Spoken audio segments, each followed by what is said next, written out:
గ్రామ పంచాయతీలలో పారిశుద్ధ్యంపై ప్రత్యేక శ్రద్ధ వహించాలని డీఎల్పీఓ సుధీర్ కుమార్ అధికారులను ఆదేశించారు. ఆయన బుధవారం భద్రాద్రి కొత్తగూడెం జిల్లా పినపాక మండలంలో ఆయన పర్యటించారు.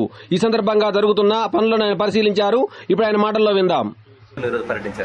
బయ్యారం ఎల్జిరెడ్డిపల్లి సీతంపేట గ్రామ పంచాయతీ పరిశీలించడం.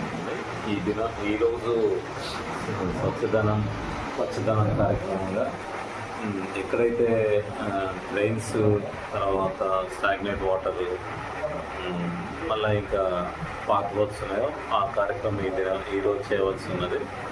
దాని భాగంగా ఈ 3 జీపీలలో ఉన్న డ్రైన్స్ శుభ్రం చేయటం కానీ, మరి స్టాగ్నేట్ వాటర్ తీయటం కానీ జరిగిందండి. ఇంకా పార్క్ వర్క్స్ అంటే చిన్న చిన్న మాత్రమే ఉన్నాయి. వాటిని కూడా ఈ ఈరోజు వర్షం ఉండటం వల్ల అయిపోయిన వెంటనే ఫిల్ చేయడానికి ఆదేశించడం జరిగింది.